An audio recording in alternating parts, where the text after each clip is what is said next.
What's up, everybody? Welcome back to the Jared Williams Show. Today we got a special guest on, Mr. Eddie Barkhurst. What's up, man? Not much, man. How you doing? Doing good. Long time no see. It's been a little bit. Yeah. It's been a little bit.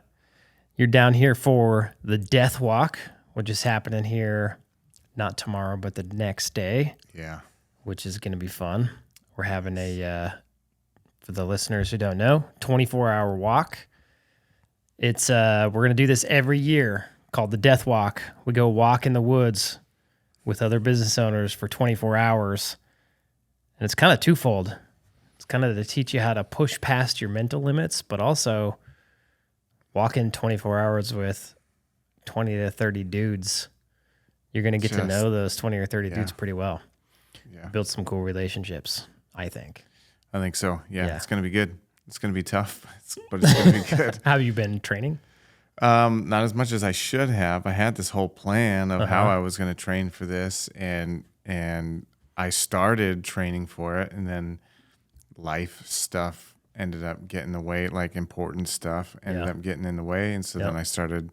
That's always my first thing I cut is probably gym or exercise or something like that, and so training for the Death Walk got cut, but I got a new pair of shoes, and I got some shorts, and I got some. I should be good to go. You're good. You'll be good. Yeah. Eat lots of donuts. You'll be fine. Yeah. Carb load. That's what they say. Yeah. Eat a bunch of fettuccine Alfredo before you run or something. All right. True story. I did that before a race. We're going to get into, Eddie was my general manager at Prospector, and we're going to get into some good stuff. I almost called you Jenny. Eddie, for some reason. I was thinking general manager and Eddie at the same time. Yeah. Like you were a pivotal part of why Prospector was so successful. So we'll get into all that, but you were training. I ate fettuccine Alfredo before a 100-mile race one time. We went out to eat. I mean, this bowl was like massive. And I was like, it was the day before a 100-mile race. And I thought, screw it. I'm going to carb load. I'm going to try it. Dude, seems like a good way to puke. I don't know. You can't digest that much fettuccine from like 6 p.m. to 4 a.m. the next morning. It just doesn't happen. And so, sure as shit, running the race, I got to poo. I'm in the middle of the woods. There's no place to poo. Of course, I forgot my baby wipes. I didn't have them on me. And so I wiped my butt with moss. Like I ripped moss off the ground. This was in Fairbanks, Alaska. Mm-hmm. And you can imagine if you wipe your butt with moss, it's not very good. Mm-hmm. And there's a bunch of moss and dirt and gunk in your butt cheeks. And then you go run. So I run like another 20 miles to the aid station. And I met Christelle there. And luckily she had baby wipes. And I was like, I gotta go wipe my ass. Yeah, it was pretty funny. Yeah. Anyway, don't do that. I'll have baby wipes for you in this race. Okay. Anybody who wants to know, you can go to wealthyplumber.com/home. There's a link to go to the Death Walk. It's going to be every year. So as soon as this one's over, you'll be able to sign up for next year's if you want to do something cool like that. It's going to be here in Pensacola, same time every year. So, yeah. I've known you for a long time. We've done one podcast together before. Mm-hmm. And you have you're very strong viewed. You know what you believe, right? And and you believe those things very strongly. And you're kind of I say you're a natural born leader just because you have this like presence and way that you present yourself, plus those strong beliefs that just when somebody walks into a room with you, there's a level of, oh, I respect this guy. Just because I don't know if it's the tattoos or I think it's a mixture of the tattoos, the way that you present yourself, the way that you talk to people, how strong you are in your beliefs, and you're willing to challenge anybody else's beliefs if they're opposite of what yours are. Mm-hmm. Not that you want to prove them wrong or anything, but that it's just that you believe it so strongly that you're willing to challenge that. So that's interesting. That Daleen, my wife, has said that something very similar about me in the past. Mm-hmm. And like, it's nothing that I do intentionally. In fact, I never wanted to be the boss of anybody. I just wanted to manage myself, and that's all I ever aspired to be. Yep. And so for other people to see that quality in me is a little bit surprising, because I don't see it in myself necessarily. But yes, I am willing to go into a room and I am willing to challenge somebody about a thing, but it's not necessarily because I want to like prove myself right. Even it's almost like I want to like practice shit testing my own beliefs at times, because there is a good chance that I could be wrong about a thing. It's yet to be seen, but I mean, I could be wrong about a thing. And so it is kind of my style. I do like to do that for sure. Yes, you do. It's enjoyable. I mean, I enjoy it too, but I just enjoy arguing. It's not about testing my beliefs. And so when I was like growing prospector, you know, I think it was a solid year before you came on, and I was bugging you every day almost, at least a couple times a week, because I wanted you to come over as a technician, but you wouldn't come over as a technician. Right. And I don't know if I've ever told you this, but I remember listening. There's a couple reasons I thought Eddie's going to make a good GM. One of the reasons was I heard Ken Goodrich say he liked to hire guys from the Army, and he liked them because they were super organized. And if you give them a checklist, they follow the checklist. Or if you give them a system, they follow the system. And I thought, that's Eddie. Like because I've worked with you in the past, your van was always neat and tidy. You were super organized. All your tools always went back in the same place. And if your boss told you, here's how I want this done, you went and did it exactly like he said like he told you to get it done. Yeah. And I was like, dang, that's Eddie. I also heard from another podcast, this guy that in his managers, he said, I don't want people that are willing to just make a lateral move for a couple extra bucks. I want people that want to make forward, upward movement. And it seemed to me like you were like, well, I'm already a technician at Holiday Parks making pretty good money. Why would I go be a technician at Prospector for just a couple bucks more?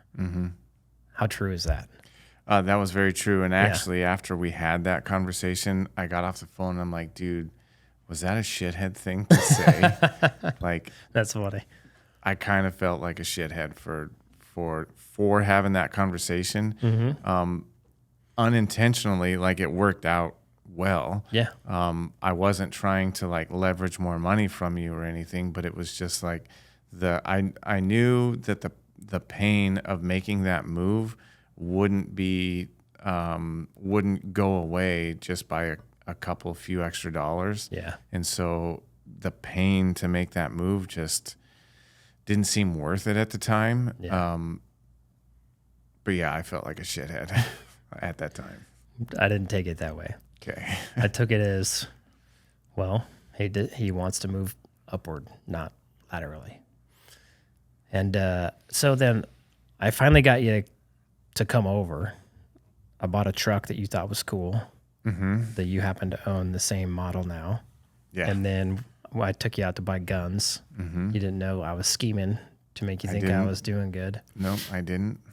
And then I later kind of started to like shooting guns. So I was happy that I bought guns. Me too. But then you came in and like in our last podcast, we kind of talked about that whole experience of you coming in, and it was a brand new company. It was only a year old. I didn't know what you were supposed to do. You didn't know what you were supposed to do. No clue. Whole 9 yards. You guys can go back, just go through the thumbnails and you'll find one with Eddie on it and you can watch it. It's a cool story. But in this podcast, like after about, let's see, I don't know how long that was, because you came in October and I took off for a week in like September like in November. I took off for a week, and then I took the whole month of December and went to Phoenix. Just because I'd heard like guys like Michael Hyatt. I'd listened to him for years, and he would say, leave your business for a month and then see what breaks. Because like as a business owner, I see all the holes in my business. Sure. Like they're blatantly obvious, and even the littlest hole seems like a really big deal. Like the whole, like you always just think the whole thing's going to fall apart because of this one little hole. And then you start realizing, oh crap, there's a hole over here. There's a hole over there. And it's nerve wracking as a business owner.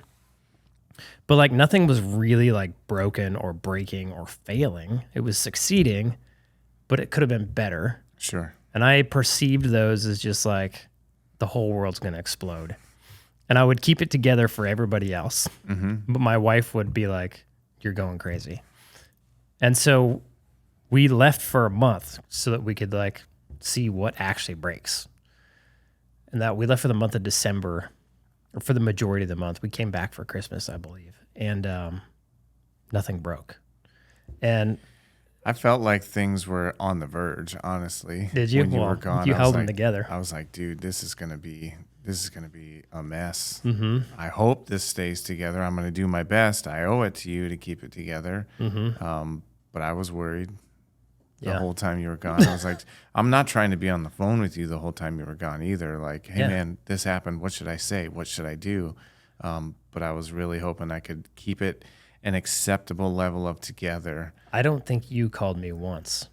I maybe called you a few times, but you didn't call me once. I don't even remember. That was so long ago.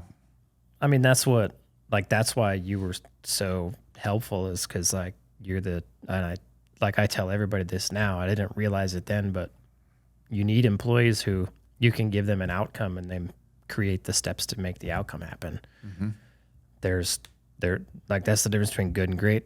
Great employees can create the outcome. Good employees follow the steps to get the outcome, but you have to create the steps. I didn't have steps for you. You came in and just created the outcome, and it was epic. I've had a few people in my life that have done that. It's so freeing and mind blowing. Like you have to have those people around you in order to grow and scale a business. Because you literally can't create the steps for everyone and train them on everything. You need other people to help you do that. Neither of us knew what the steps were. No. You didn't know, and by like the second day, I realized that you didn't really know what you wanted me to do. Yeah. And I was like, okay, so now I got to figure out what I want to do, and how the hell am I going to figure out what it is I'm supposed to be doing? Yep. So yeah, it was tough. That first bit was tough. Yeah. So then fast forward, I come back from Phoenix in December, and I end up like moving to Florida shortly after that. Is that true? No. How long did we give it before I moved? It feels like such a short amount of time, but I don't really remember. I know you went. I feel like you went and you worked on your dad's place a bit in the spring. Yep. And then was back for the summer. But then I want to say you were gone by that fall. So like I left July, August? in the spring. Oh, you did? Yep. So it Okay. must have been the following spring I left. So I hung around for like a whole nother year. And then we left in I think we left in May. Yeah. Okay. And then you ran the business remotely from there. Or I ran the business. I mean, you really ran the business. I just talked to you on a Zoom call once a week. I was there. Yeah. You were Yeah. from Florida. Yeah. Yeah. So then what we ran into, like coming from two dudes who have never grown a business, who didn't know what the general manager role should be. We thought it was one thing, and it turned out to be a whole other thing.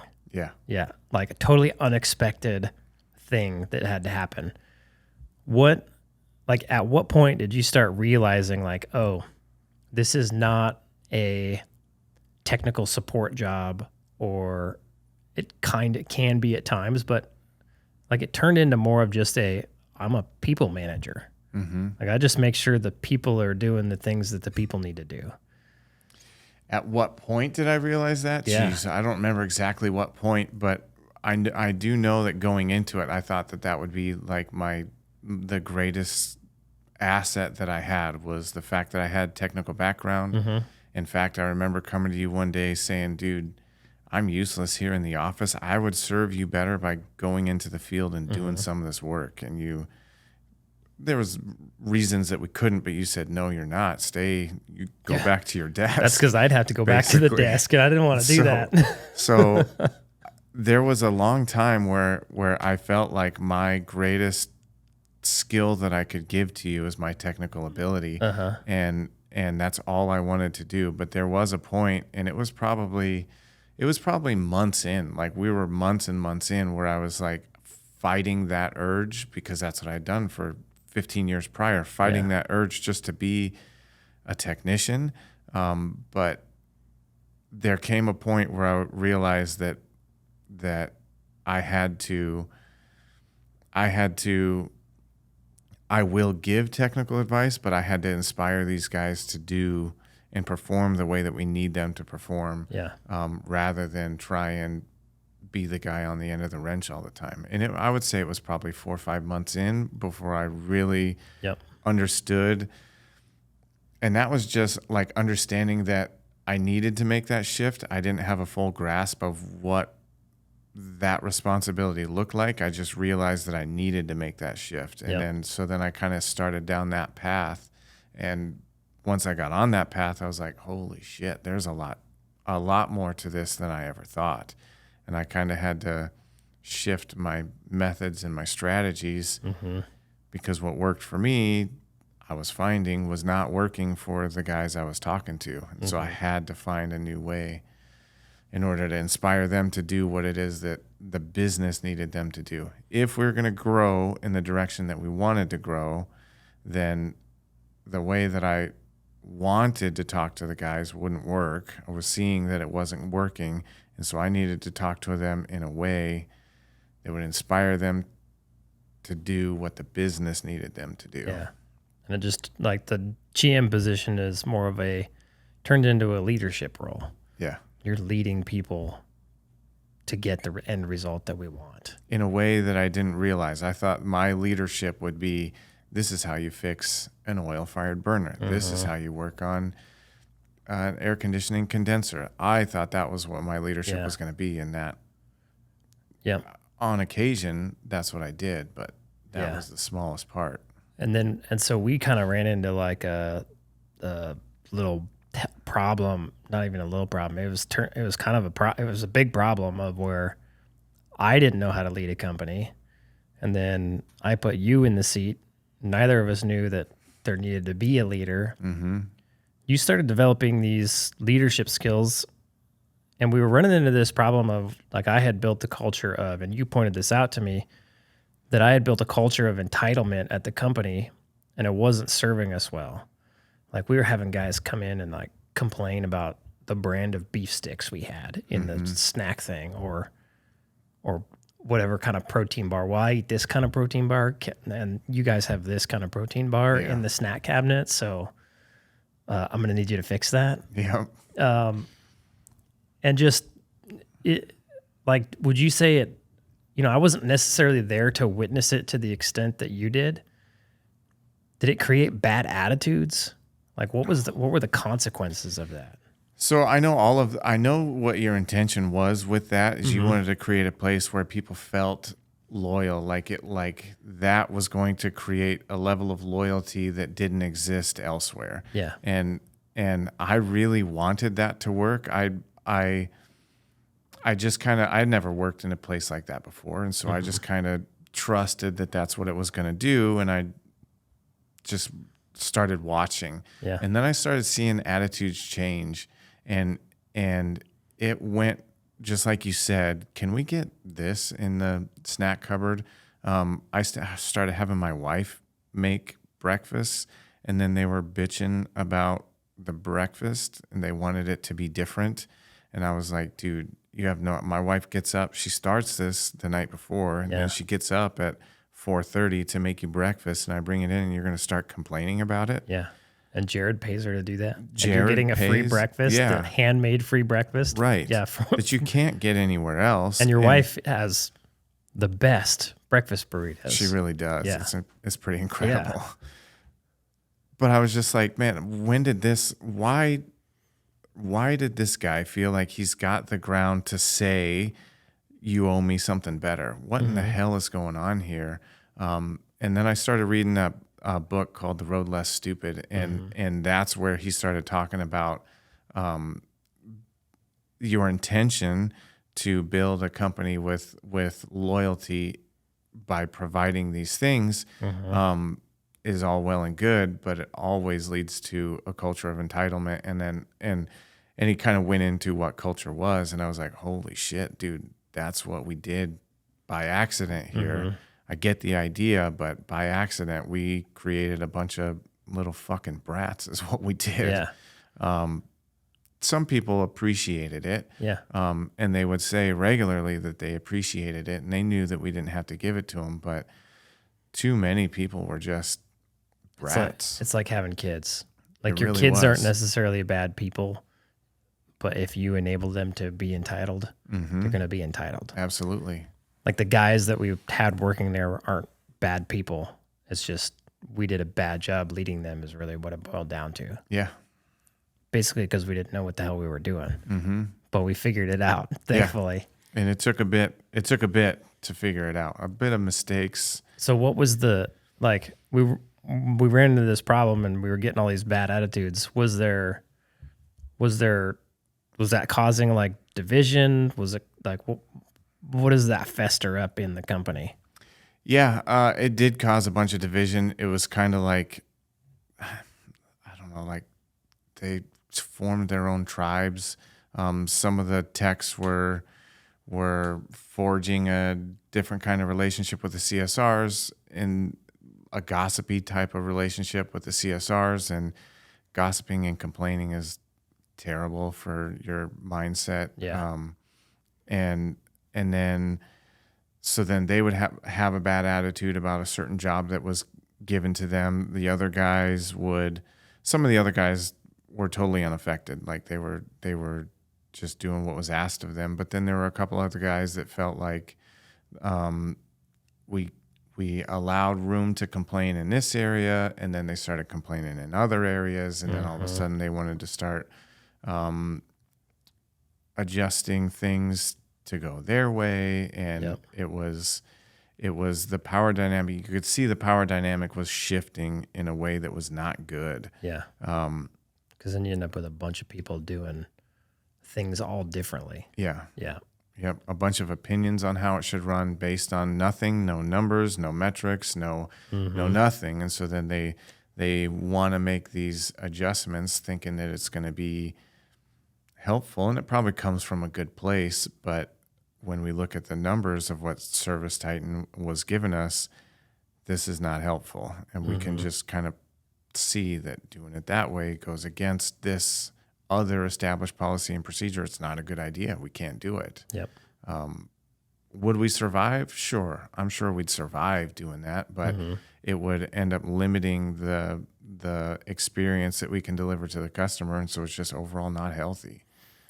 Yeah, I would also say, like, I remember you saying when we got it turned around, and we'll talk about how you did that.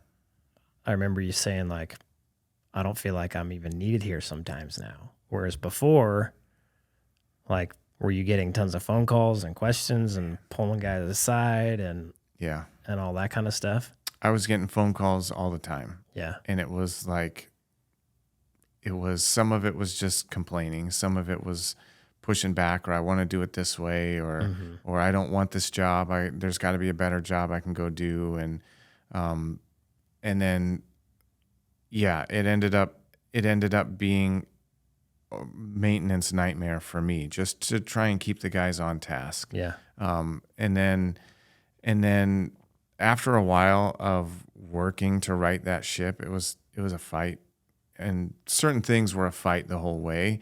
But once we started getting that back on course to what we intended it to actually be, there were days where I was like, why did I even come in here today? Like, I don't even need to, the system is running the business. Like, And my the guys phone are following the system. Yep. My phone hasn't rung all day today. The CSRs seem to be on top of the schedule and lining it out just like it's supposed to be. And I haven't had to do anything today. Like, I went and checked the mail and I scanned some documents in, but those days were great. Once we got the system ironed out and doing what it was supposed to do, it was so easy for me as the GM. So tell me more about that. Like, how do you,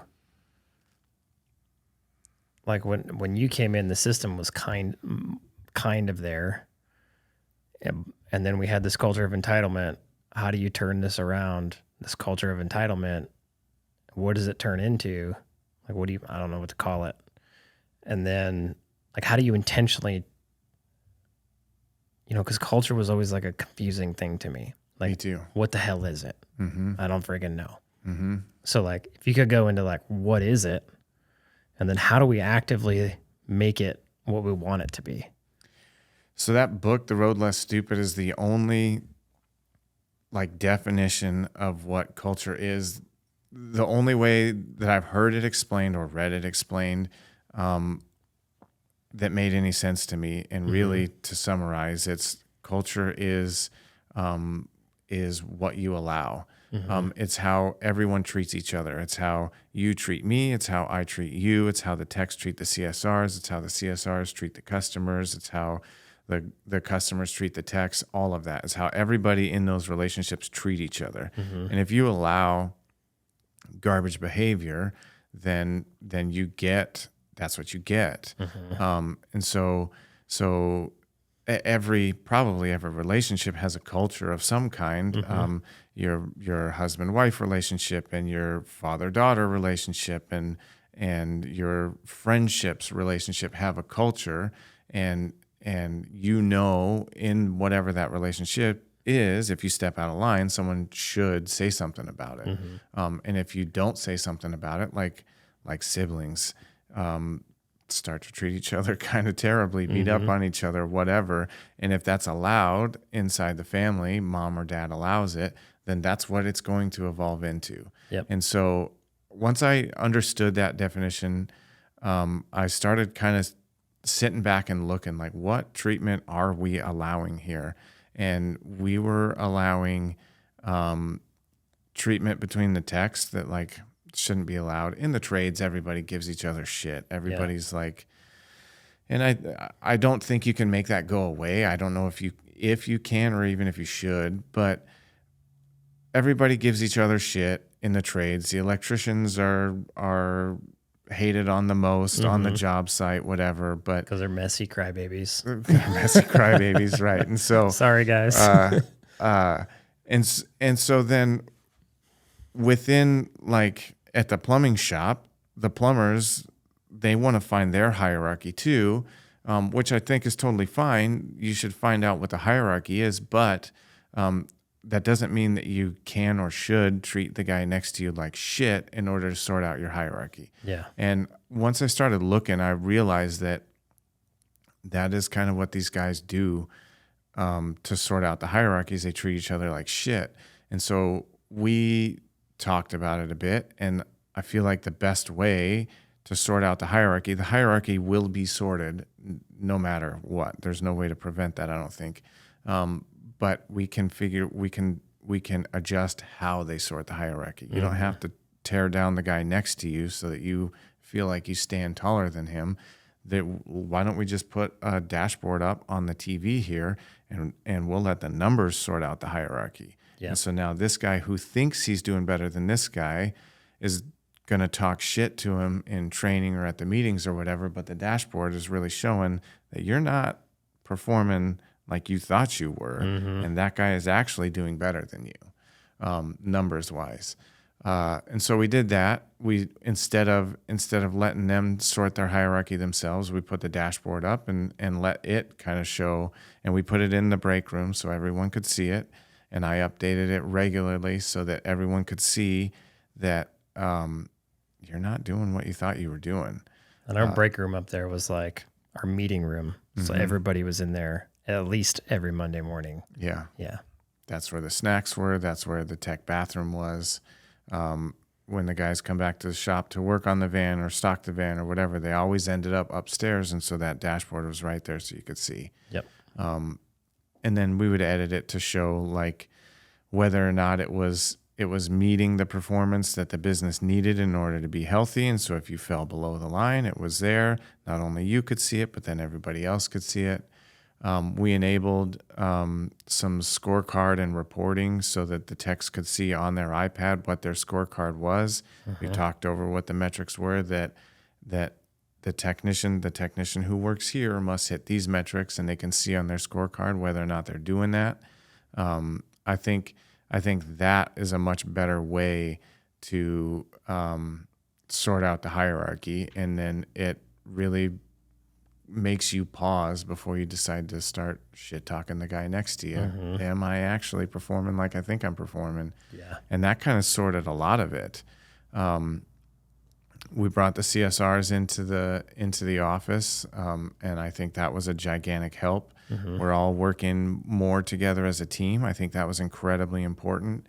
Remote CSRs made sense to begin with, but we got to the point to where we just needed CSRs in the office, and we can all work together as a team. The techs actually get to see the CSRs, and the CSRs get to see the techs, and I get to talk to the CSRs, and we can show what it is we want done. That made a bigger difference than I even thought that it would. I've experienced that twice now, like we had CSRs at home and pulling them in the office. And then like even this company, like Wealthy Plumber, we were all remote at one time, and then we pulled everybody into the office. And I know some guys that are a big fan of at-home CSRs, and maybe they got a system to make that happen well, and maybe it's just hiring the right person for that role. But I much prefer to have everybody in-house in the office, because communication just gets streamlined. Yeah. When I can like look over and be like, yo, Costin, you got that thing done yet? He'll be like, I'll have it done in 3 days. It's just so nice. I don't have to message them and then pay attention to my messages or hop on Zoom calls. I'm seeing them every single morning. Like we can even have like a reset meeting just every single morning in person, face to face. And I don't know, maybe it's my communication style. I have a hard time communicating on Zoom calls. Much easier face to face. Yeah. Like I just did a Zoom call podcast. I've done a couple of them. And it's like always really hard to make that connection with the person you're talking to. There's a level of connection that happens in person that doesn't over Zoom. Agree. Yeah. Yeah.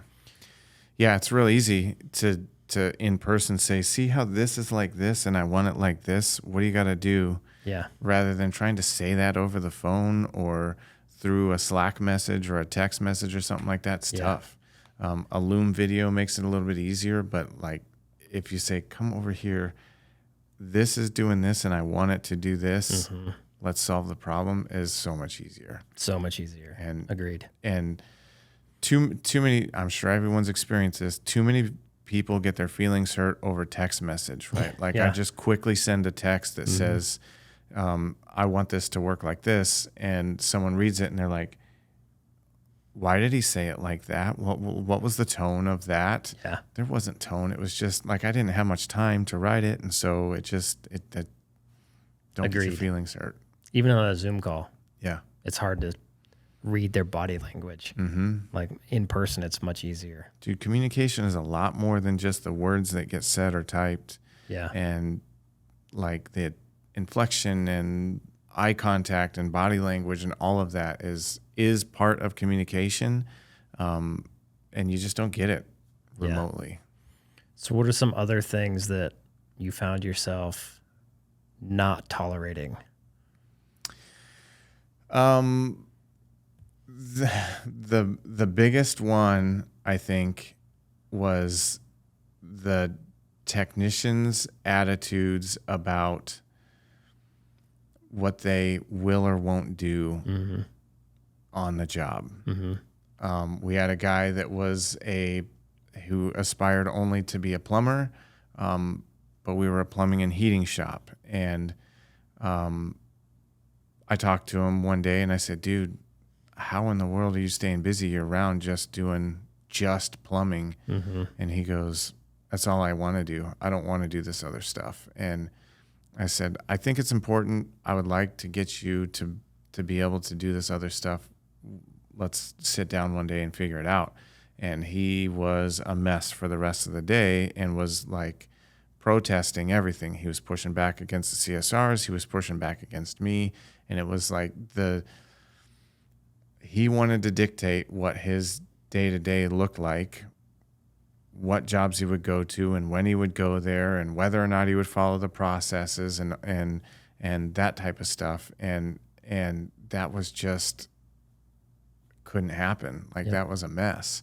And so I ended up pulling him aside a lot and having a lot of conversation with him.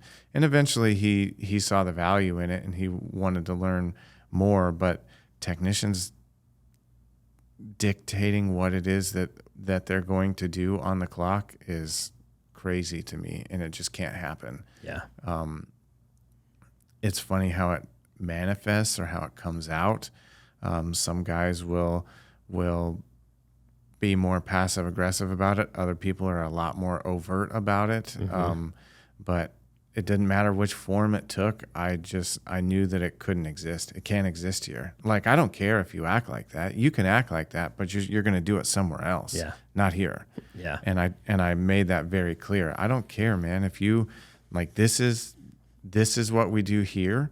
And if you want to stay here, you're going to do it like I say.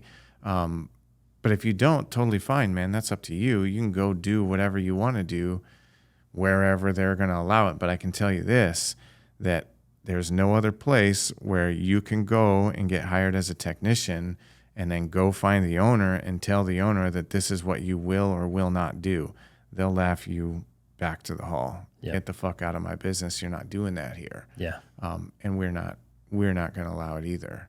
So are they all like, when you notice a technician doing something or a CSR doing something, are you immediately pulling them aside? Are you yelling at them in front of everybody? Are you talking about it in the Monday morning meeting? Like, what does that process look like? So the first time that I see them do whatever that behavior is that I don't want them to do, I don't ever do it in front of anybody. I pull them aside and I ask them, so tell me what happened on this job. I got told that you said you're not going to go do that because it's heating, or you're not going to go do that because it's plumbing and you only want to do heating, whatever. Yeah. I pull them aside and I try and figure out what it is that's going on. And I kind of give them an opportunity I would love for them to tell me the uncomfortable truth. Yeah, there's just no way in hell I'm going to do plumbing. I have my plumbing license, but there's no way in hell I'm going to do plumbing. I'm an HVAC tech. I only do heating and controls. Then I can kind of have that conversation again of if you want to work here, that's not the way it's going to work. You're going to go do the stuff that we ask you to do. I try not to call stuff out like that in front of an audience. I don't think that's fair. I think that leads to guys feeling ambushed, and then they're immediately defensive. They feel like they have to defend themselves to the death a lot of times. Yep. So I don't ever do that in front of anybody. However, if I do it one-on-one and then they still push back, then I'll try another one-on-one, but I'm going to be less kind and understanding the second time. And then if they want to push back in front of the audience, I know what the strategy is. They want to push back against the authority in front of the mob, hoping that the mob will back them up. And in that instance, I have absolutely no problem addressing that in front of the group, because this is not going to go the way you want it to go. I will win because I was charged by Jared to make this business run the way that it's supposed to. And like, what's that phone call going to look like? Hey man, I tried to get the guys to do what we want them to do, and they said no. So we've got 8 GMs, and it looks like I work for them now. That wouldn't last. No. That's not what I told you I would do. So if they insist on doing it and pushing back in front of an audience, then I absolutely will have that conversation with them in front of an audience. And I think that's important. Like, I don't want to embarrass anybody by calling out bad behavior or the wrong behavior, not like maliciously bad, but the wrong behavior. I don't want to call it out in front of a bunch of people. But if they decide that we're going to have this argument publicly, then I'm more than willing to participate. I don't want to, but I will. And I think that position requires that. Yeah. You have to be able to do that difficult stuff if you want to push through. Yeah. Did you find that they respected you and that's why you were able to have these one-on-one conversations? Or did these one-on-one conversations and you not tolerating their crap, is that what led to them respecting you ultimately? I think I really showed them that I was worthy of respect with my technical training, with my years of technical experience. I think that like in the first few days of me starting, a lot of the guys would ask me questions about technical stuff, and I took that as kind of a shit test to see if this guy knows what he's talking about. If he can't do our job, then I'm not going to let him tell me how to do my job type of attitude. And so I let him just, test me on whatever. And I took that opportunity to show him that I was skilled technically. But then I knew I had this huge deficit of proving that I knew how to lead them. And so I started with my technical skill in an attempt to earn their respect in that way. But then I recognized the job at hand was to show that I am somebody worthy of being followed in this position through my thorough understanding of the business and what you wanted it to do, and like the standards that we decided that we were going to uphold. And I think that eventually ended up leading to them saying, okay, we respect him technically, but then also he's not letting us get away with this bullshit or cutting corners or the crappy attitude or whatever. He's not letting us get away with any of that. So I guess we respect him for the other leadership qualities too. Yeah. I think it came like that. Gotcha. So the result of that was a much smoother running company that made a lot more money. Yeah. Yeah. Massive amounts more money. Mm-hmm. It was crazy, actually. It took a little while to start seeing the fruits of that, but man, it was like it compounds on itself. Mm-hmm. And that business, it spit out a ton of cash. It was crazy. And it could have just went real bad and probably ate up all the profits. Like culture is so incredibly important. So it's crazy. It really is.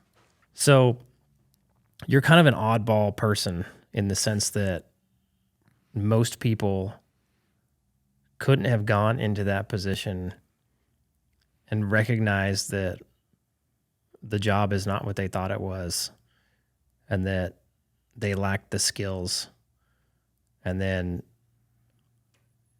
take time to go figure out what skills you're lacking and go learn those skills and then apply them at work. And then sometimes they work, sometimes they don't. Mm-hmm.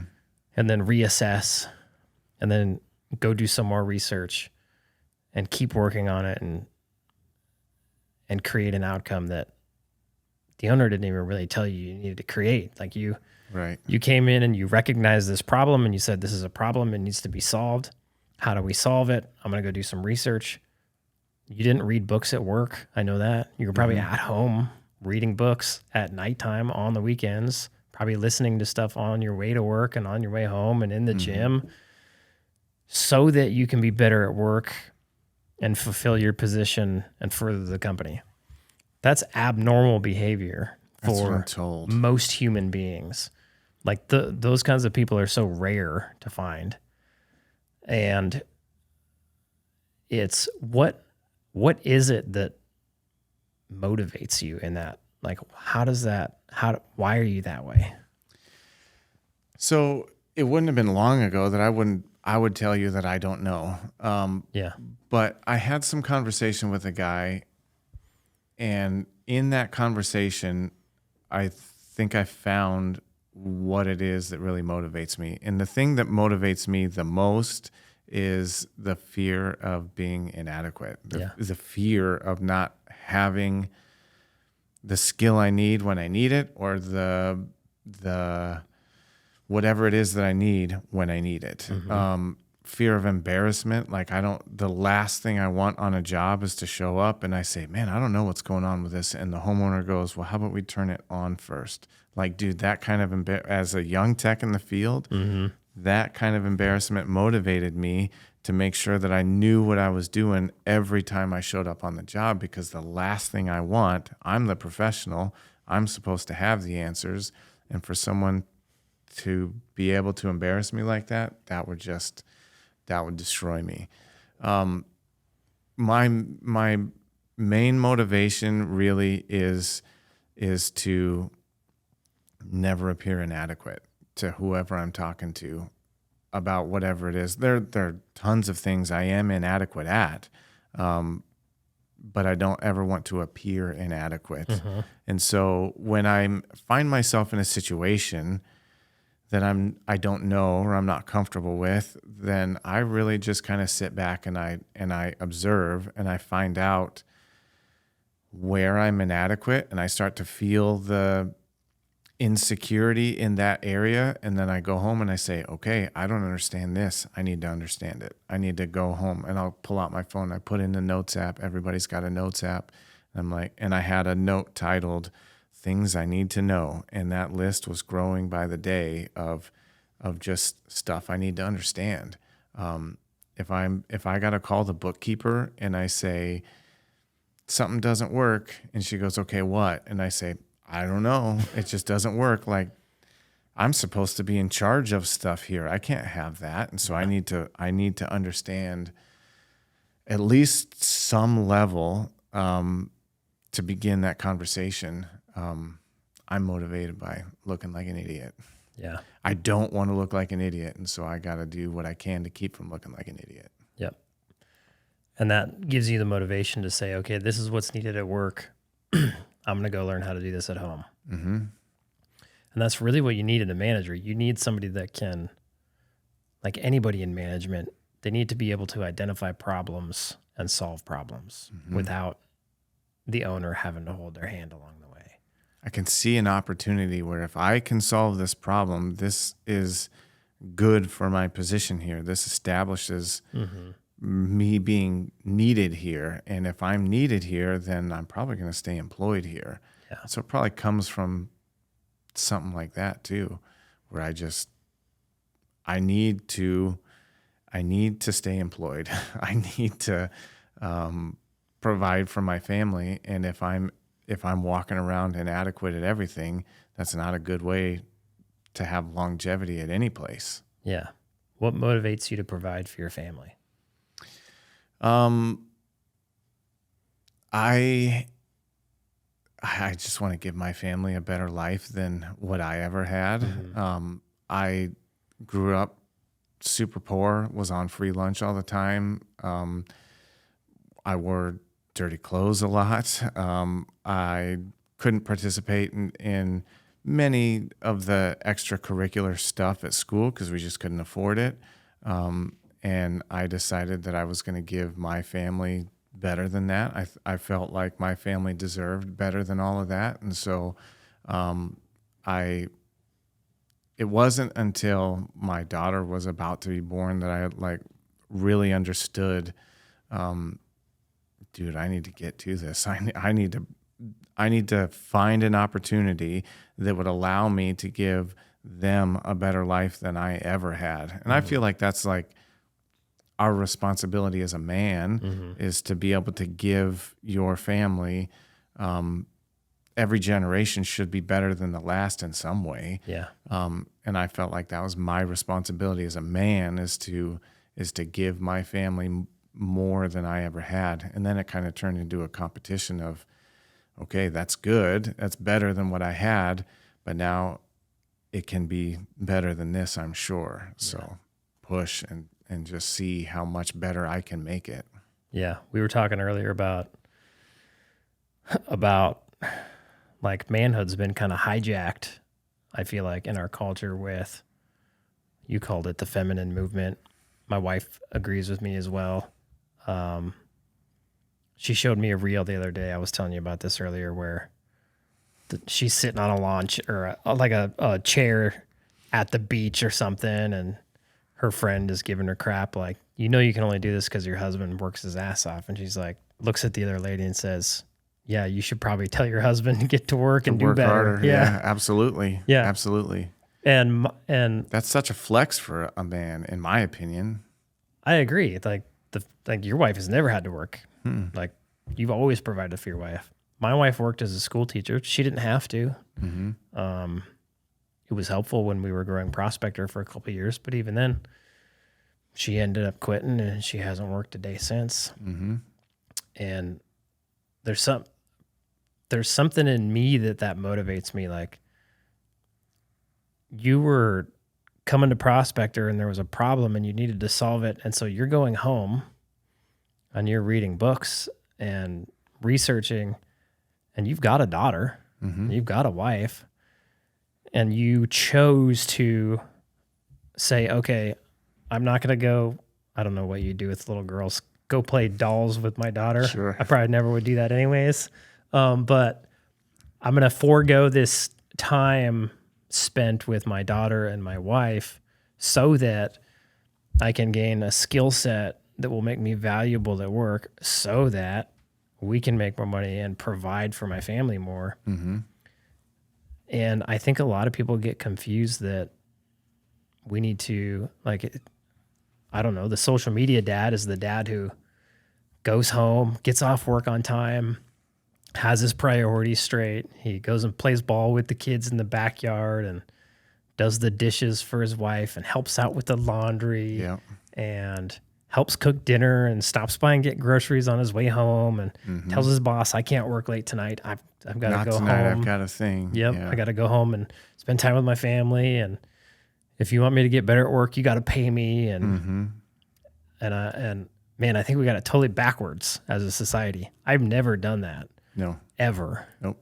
I've always prioritized making more money. Not that I love more money, but I feel a strong desire to take care of my family in that way. Like, that's the utmost priority to me. And if there's a time where, like, I need to not spend as much time with them to go to work and put some work in, it's usually only for a time, and then I can reprioritize once that thing's together. But we got it backwards as a society, I believe. I 100% agree. I couldn't agree more. I have spent plenty of quality time with my wife and my daughter, so don't get me wrong, but there's a lot of times where it's vitally important to the success of whatever job I'm working, but then it's vitally important to our success as a family that I pause whatever the after work activity or the thing that we were going to go do or the vacation or the whatever it is. I need to pause that so that I can get better at work, so that I can keep my job. And not that my job was really at risk, but like, if I can solve this problem at work, then we'll be able to grow. The business will be able to grow in that direction. The problem will then be solved, and things get easier until the next problem arrives. I do that for all kinds of stuff. Yeah. It's absolutely necessary. The way I look at it, and I've always kind of looked at it this way, is my professional life finances every other aspect of my life. And if I don't have that in order, then every other aspect of my life is not in order. And so it's a huge priority to me to have my professional life in order. And if that means I pause personal shit outside of work in order to develop professionally, then that's what's going to happen. And I've done this my whole career in the trades, for sure. Yeah. And I can't remember who I heard say it the first time. I'm sure lots of people have said it, but a man can only be as successful as his wife will let him be. Yeah. And I totally believe that. Yep. When I was starting in the trades, I came from armed security to doing HVAC stuff. I didn't even know it was a profession. I got this opportunity, and I realized real quickly that I was inadequate. I didn't know what I needed to know to be an asset to the people at work. And so I bought tons of books at a time when I shouldn't have been spending money on stuff probably. But I would spend tons of money on books, and then I would spend countless hours reading these books. And my old lady never hassled me for it. She wanted to hang out with me. Obviously, she wanted to hang out with me. So that means I sat on the couch and she sat beside me, and I read my book and she did whatever she did. And is that an inherent trait of your wife, or is that Eddie was a good leader at home and so his wife respected his position? I think we might get into some, probably lots of different opinions on this, but sure. I think me and you probably got the same opinion, but I don't know about everybody else watching it. We might find out. Yeah. I think my wife is kind of rare in that she very much submits to my authority. But I think that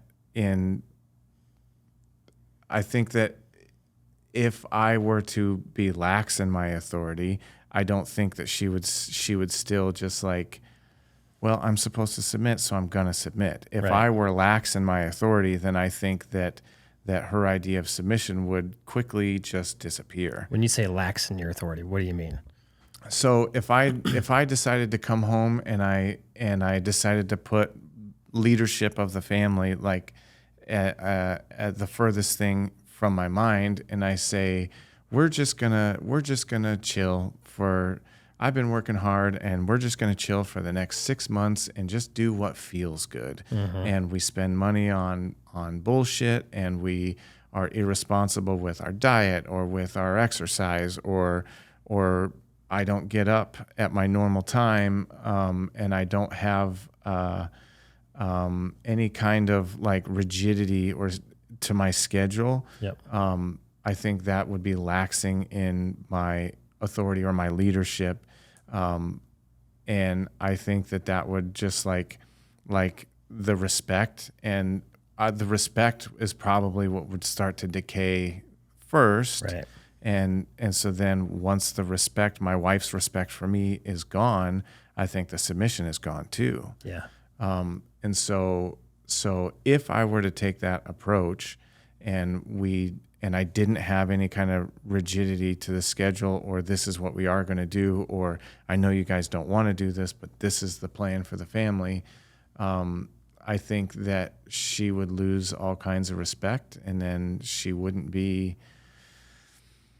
supportive of me. She would feel like she needs to now all of a sudden be in the driver's seat. Yeah.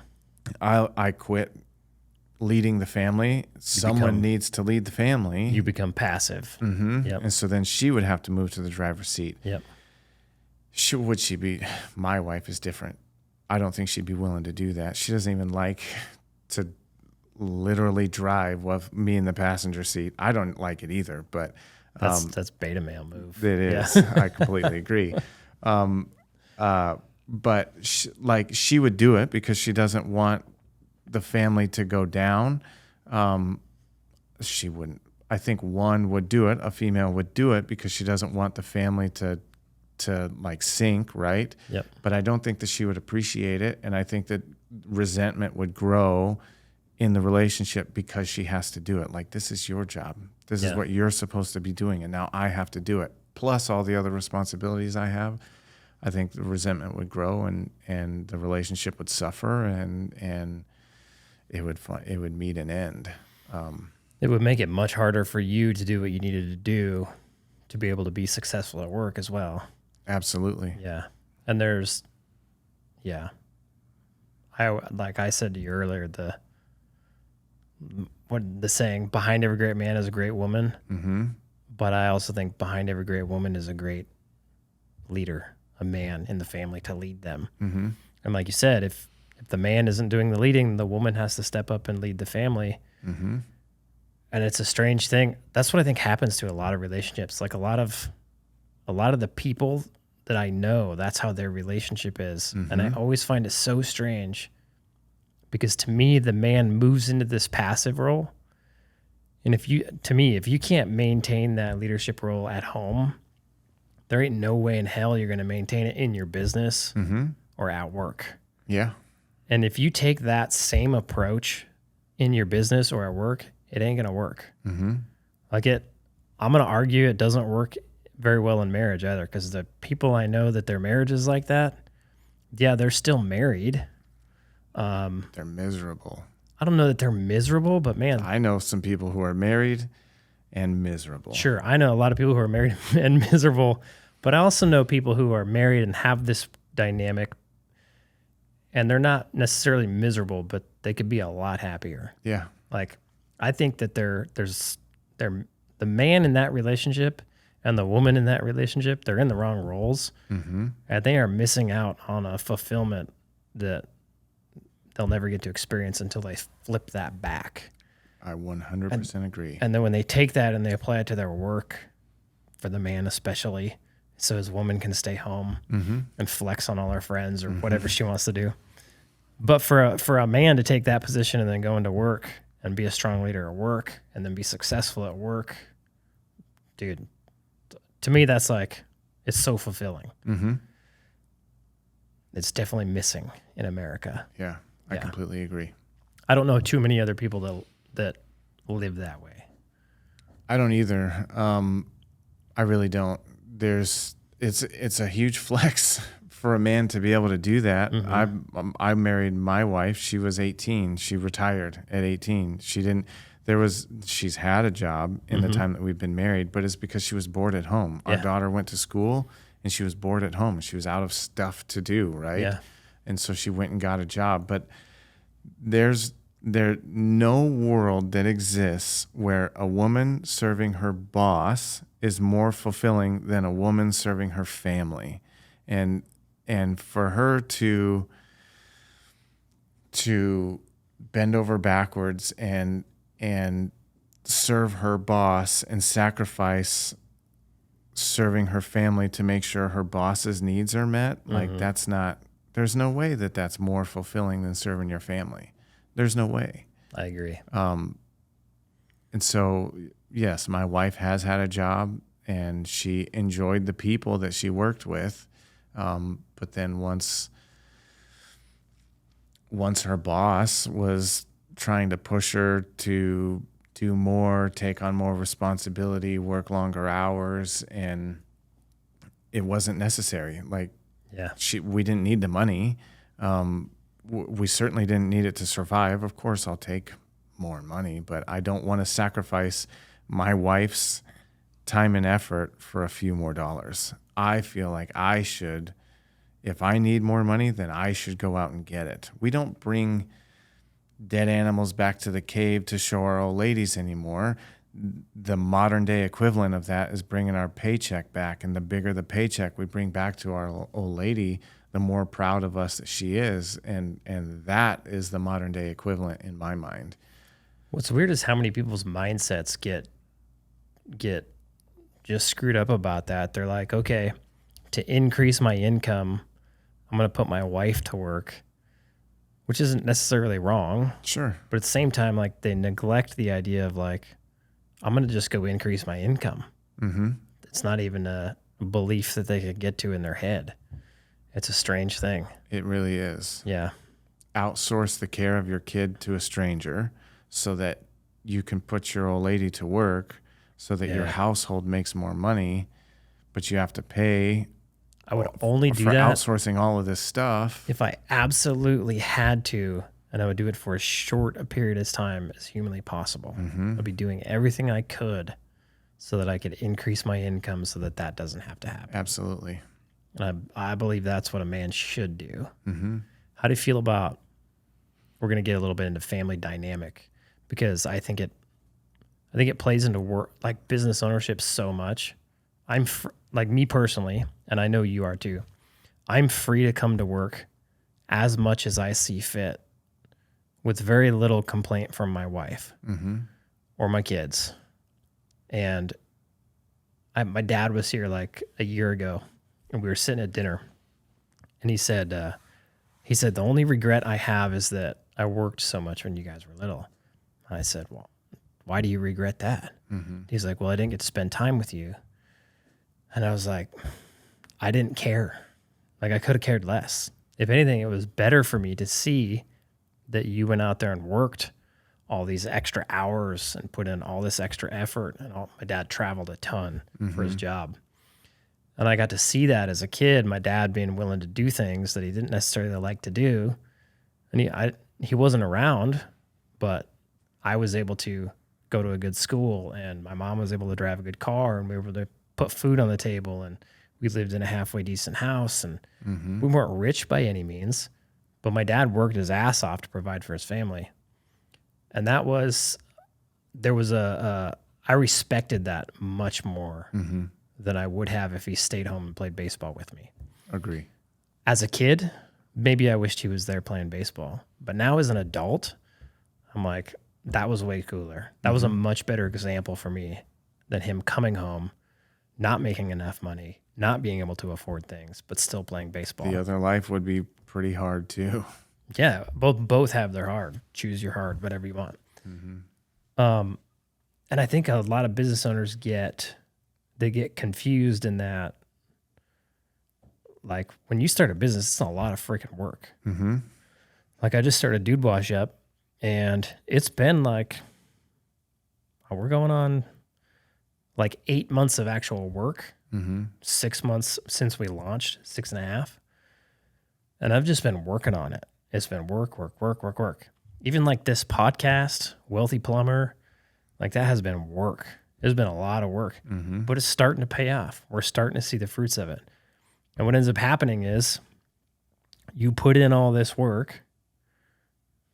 We got to come back to sports. Remind me about sports. Okay. You put in all this work for a season. And what you end up doing is you end up increasing your income to where you can afford to buy some of your time back. And then you get your time freedom back. Yeah.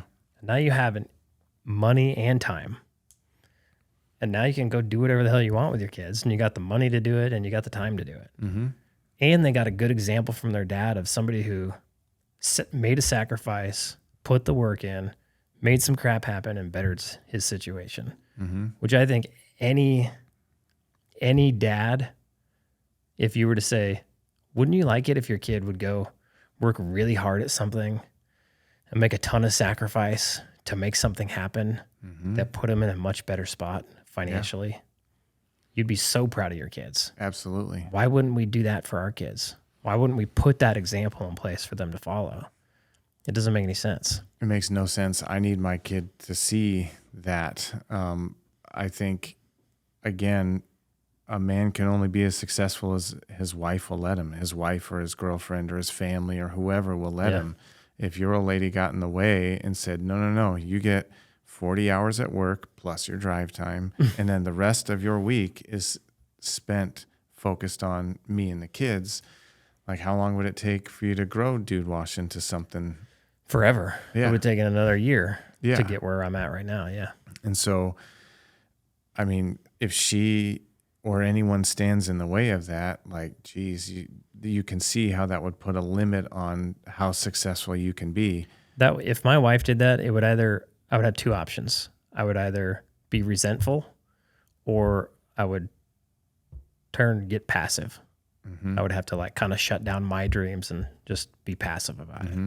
Neither of which I don't think either of those would be good. Right. And I don't think she would want either of them. Like, No. Like if she could see the future, those scenarios, she wouldn't want either of those. Yeah. If I got resentful at her, she would hate it. She might not like that I spend so much time at work, but she'll pick that over me being resentful or passive any day of the week. Yeah.